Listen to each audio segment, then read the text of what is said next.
Every year at the beginning of the year we have a retreat where we get together, the whole council, with members of the public and with staff to talk about what we're going to get done this year. And so that was really the point of today, that we would sit down and say, what do we want to get done? What are the resources that are needed? How much time is that going to take? What kind of staff work is that going to take? And start to prioritize and really understand what we're going to do. We have a lot of our meetings in City Hall, and it's good to get out into the community and understand what's going on. So I said, let's see if we can find another space that's beautiful, creative, exciting. Where better to do it than in the Baylands? This is a phenomenal interpretive center. People don't get out here enough and recognize that we have this great resource. So we came and did a visit, said this space will work, and here we had it today out in the Baylands.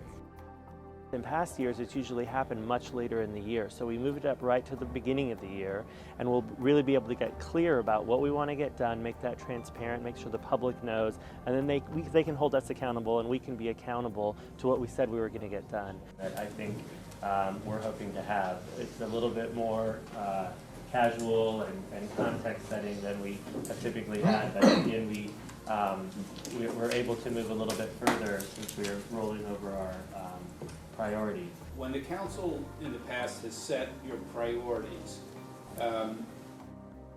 very productive day. It went very well. We got through our whole agenda. Great community feedback, great community participation. Staff was engaged and involved in this whole process, and very robust, interactive council dialogue. And it just begs this other question of, is it worthwhile to have some discussion now or some other point? I'm always impressed by the commitment that our city council has to the city as a whole, but also to the future of this city and their ability to, even in a concentrated day like this, discuss a range of issues that really, matter to the community, but are going to help define the Palo Alto of tomorrow. Each of these elements force us to think a little bit about the future of our community.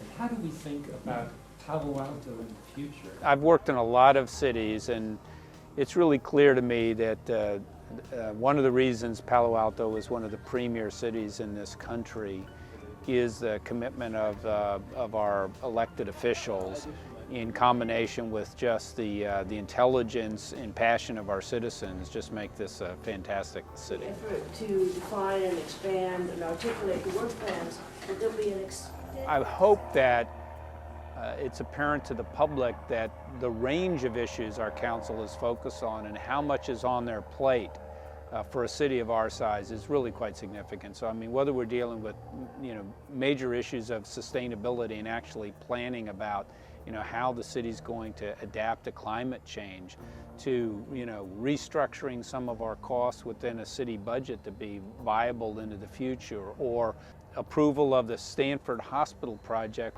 to high-speed rail and how do we save Caltrain for the future, and how does the city get redesigned. We only had a little bit of time, but we covered all of those kinds of topics, and the fact of the matter is that's what's on the council's plate every month in this city when they're kind of working through the issues facing us.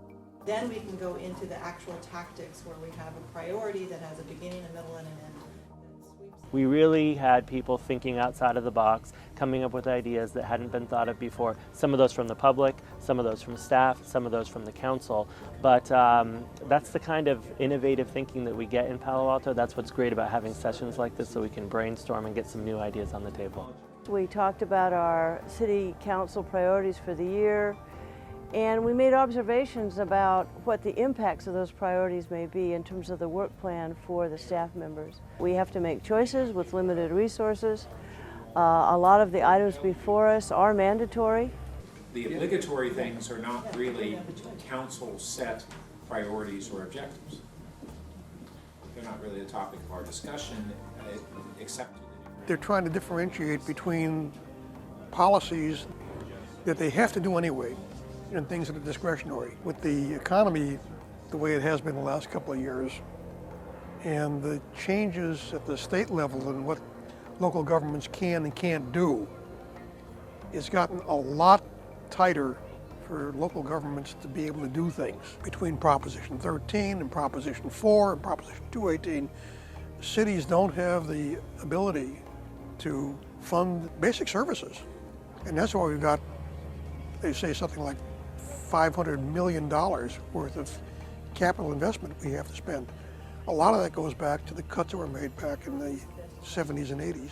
If we have a possibility of a grant from to support something, but it's a matching grant, and we have to put up, let's say, $500,000 to accomplish it. I thought there were some great ideas that were forwarded. I think these retreats are very beneficial to have. It's an opportunity, it's the opportunity really for the council to have significant dialogue about the big picture issues and what we need to be looking at and focusing on, especially with staff here as well. It's really our only opportunity all year to have that.